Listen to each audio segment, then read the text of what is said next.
ঈদের পর শাওয়াল মাসে কি কি করণীয় আছে, কি কি আমল করা উচিত? শাওয়ালের 6 রোজা আগে রাখবো নাকি রমজানের কাজা রোজা আগে রাখবো? 6 রোজা কি ভেঙে ভেঙে রাখা যাবে নাকি লাগাতার রাখতে হবে? 6 রোজা ভেঙে ফেললে করণীয় কি? কাজা কাফফারা দিতে হবে কিনা?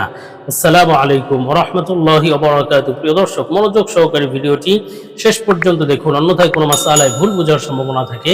আর সরাসরি কোনো প্রশ্ন করতে বা লিখিত কোনো বিষয়ে সমাধান পেতে ফতোয়া বিভাগে স্ক্রিনে দেওয়া নম্বরে ইমো অথবা হোয়াটসঅ্যাপে যোগাযোগ করবেন। তো আমরা মূল আলোচনায় চলে যাব। সম্মানিত নাজরীন, একটি জরুরি বিষয়, আমরা ঢাকার মিরপুরে শীঘ্রই একটি মাদ্রাসা প্রতিষ্ঠা করতে যাচ্ছি ইনশাআল্লাহ। মাদ্রাসার নাম জামিয়া ইসলামিয়া দারুল হাবিব।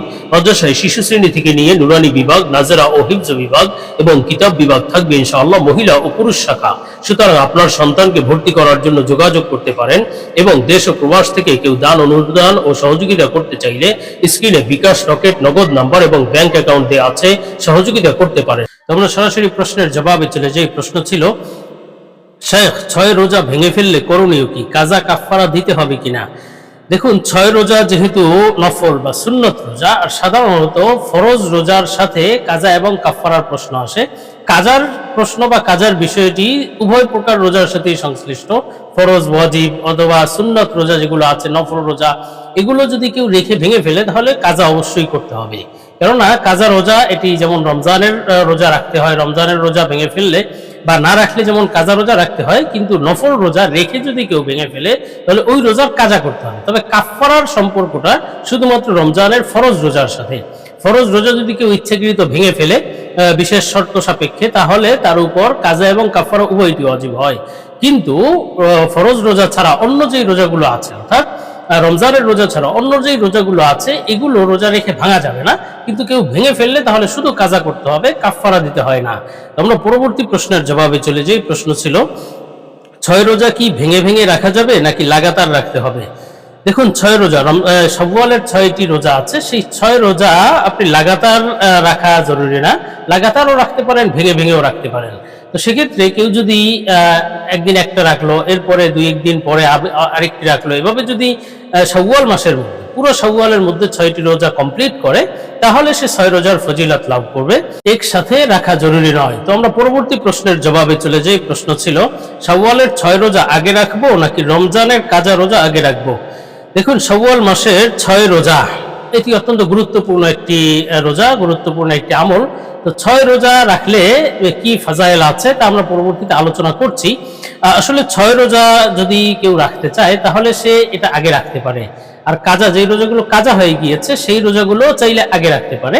তবে উত্তম হলো কাজা রোজাগুলো আগে রাখা। কেননা কাজা রোজা যেহেতু ফরজ, ফরজ রোজা রাখতে পারেনি, সেটা কাজা করা জরুরি। অথবা যদি কাফফারা রোজা থেকে থাকে, তো সে এই সমস্ত ক্ষেত্রে আগে কাজা রোজা রাখা উত্তম, তো পরে 6 রোজা রাখবে। কিন্তু যদি কাজা রোজা এত বেশি হয় যে সেটা রাখতে গেলে 6 রোজা আর রাখতে পারবে না, তাহলে তার জন্য আগে 6 রোজা রাখবে শাওয়ালের মধ্যে। শাওয়ালের 6 রোজা আগে রেখে তারপরে কাজা রোজা রাখবে। এরপরে কাজা রোজা শাওয়ালে তো রাখা জরুরি নয়, শাওয়াল এরপরে পরবর্তীতে যেই মাসগুলো আছে এই মাসে সেই কাজা রোজা রাখতে পারে।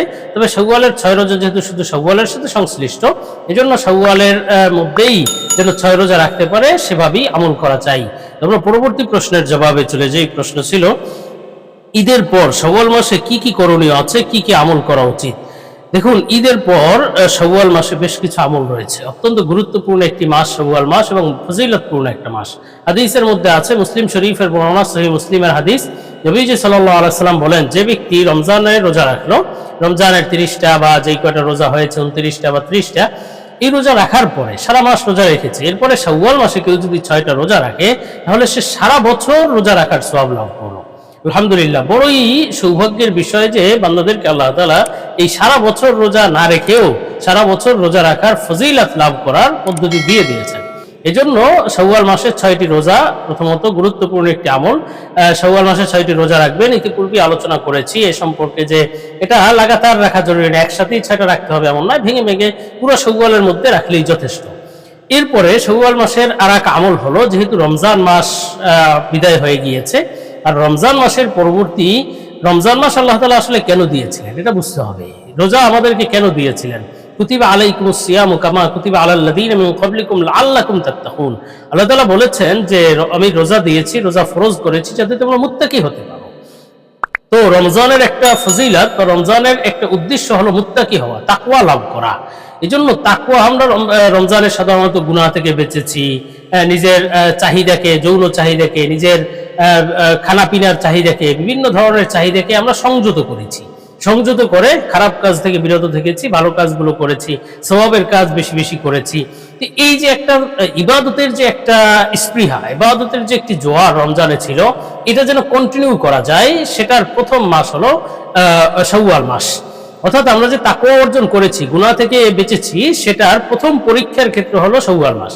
যে আমরা তাকওয়া অর্জন করে শুধুমাত্র রমজানেই গুনাহ থেকে বেঁচেছি, এরপর রমজানের পরে আবার যথেচ্ছা জীবন শুরু করলাম, গুনাহের কাজ করা শুরু করলাম, এমন যেন না হয়। বরং শাওয়াল মাসেও যেন সেটা কন্টিনিউ থাকে, সারা বছর যেন সেটা কন্টিনিউ থাকে, এই পদ্ধতি এবং এইভাবে আমল করা উচিত। শাওয়াল মাসে অত্যন্ত গুরুত্বের সাথে, শাওয়াল মাসেও অত্যন্ত খেয়ালের সাথে যেন গুনাহে জড়িত না হই। যেই গুনাহ থেকে অভ্যাস, গুনাহ থেকে বেঁচে থাকার অভ্যাস রমজানে করেছিলাম, সেই গুনাহ থেকে যেন আমরা শাওয়ালেও বাঁচতে পারি, সারা বছর যেন বেঁচে থাকতে পারি, এই বিষয়ে রমজানের শাওয়াল মাসে খুব গুরুত্ব দেয়া চাই। যেমন মিথ্যা, গীবত, শেকায়েত, চুরি ডাকাতি, বেপরদা, ধূমপান, বিড়ি সিগারেট পান করা, নামাজ না পড়া, এই যে এই সমস্ত বিভিন্ন গুনাহ রয়েছে, হারাম খাওয়া, এই গুনাহ থেকে রমজানে সাধারণত আমরা বেঁচে থেকেছি। তো এখন যেন পরবর্তী সারা বছর বেঁচে থাকতে পারি, সেটার একটা পরীক্ষা ক্ষেত্র হলো শাওয়াল মাস। যে রমজানেই আমাদের সেই তাকওয়া শেষ হয়ে গিয়েছে, নাকি সেখান থেকে আমরা কিছু শিক্ষা নিয়েছি, আমরা আসলেই মুত্তাকি হয়েছি, তাকওয়া অর্জন করেছি, সেটা শাওয়াল মাসে আমাদের দেখাতে হবে। সুতরাং সব ধরনের গুনাহ থেকে শাওয়াল মাসে বেঁচে থাকা চাই। এমনিভাবে শাওয়ালের আরেকটি গুরুত্বপূর্ণ আমল হলো, নবীজি সাল্লাল্লাহু আলাইহি ওয়াসাল্লামের বিবাহের ব্যাপারে হযরত আয়েশা রাদিয়াল্লাহু আনহা বলেন, আমাকে তিনি শাওয়াল মাসেই বিবাহ করেছিলেন এবং সংসারও শুরু করেছিলেন শাওয়াল মাসে। তো কেউ যদি বিবাহের প্রোগ্রাম থাকে, তো শাওয়াল মাসে করলে এটা উত্তম। শাওয়াল মাসে বিবাহের আমল বা বিবাহের প্রোগ্রামটি করতে পারলে এটি একটি সুন্নাত আমল হবে ইনশাআল্লাহ।